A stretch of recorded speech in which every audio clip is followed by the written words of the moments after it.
Super Bowl happening tonight. The weather, a very important element for that game. And if you can stay with us, coming up on In the Know, meteorologist Kevin McKay is going to join us and talk about some of the coldest Super Bowls we've ever seen. All right, it's time now to jump into your forecast across the west. Rain today. Rain developed through the overnight. It's going to rain throughout the morning hours. Freezing levels continue to drop, and that's where snow could come into the picture. Now, for Vancouver, your main type of precipitation with this certainly is going to be rain across Vancouver Island as well.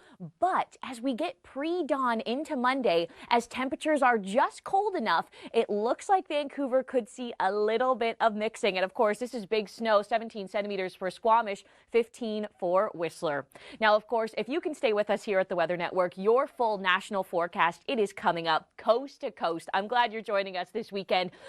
Again, we're looking at you in Newfoundland. A system is born. It's moving up the east coast. First, it's going to hit Nova Scotia, and then it'll make its way into Newfoundland. The target, wow, yet again, the Avalon, the Burin, and the Bonavista. The storm track is loving this route. Now, first up, I want to show you the system moves into Nova Scotia. This is through Monday afternoon and in through the evening hours. There's still potential that this storm will take a bit of a southerly track. That will drop snowfall totals across Nova Scotia. But look, it's making a beeline over towards Newfoundland. Here's a snapshot into Tuesday morning. The warmer section of this storm starts to filter in over the Avalon. This is where we could have a period of some ice, even ice pellets possible, transitioning to rain, and then on the backside, cold again, and we're into snow. So this storm set to have high impact, especially for the Avalon. This is late Monday, in through Tuesday, and then finally clearing Wednesday.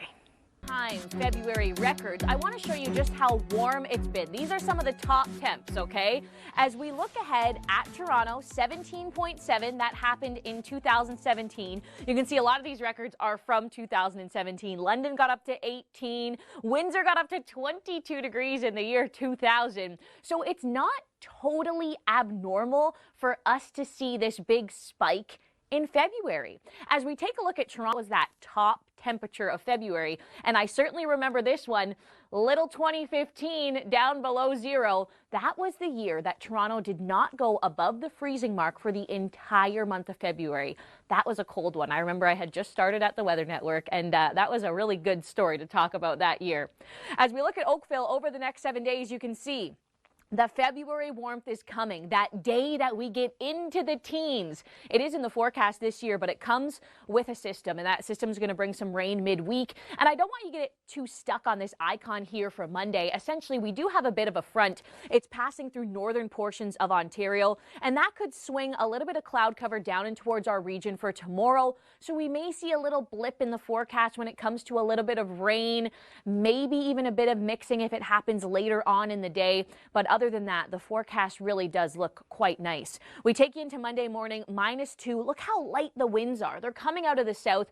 Go for a run tomorrow morning. Walk the dog early. It's going to feel good. And then we take you into the afternoon, 6 degrees. And again, don't get too caught off guard by that icon. We're still looking at a pretty nice day. Temperature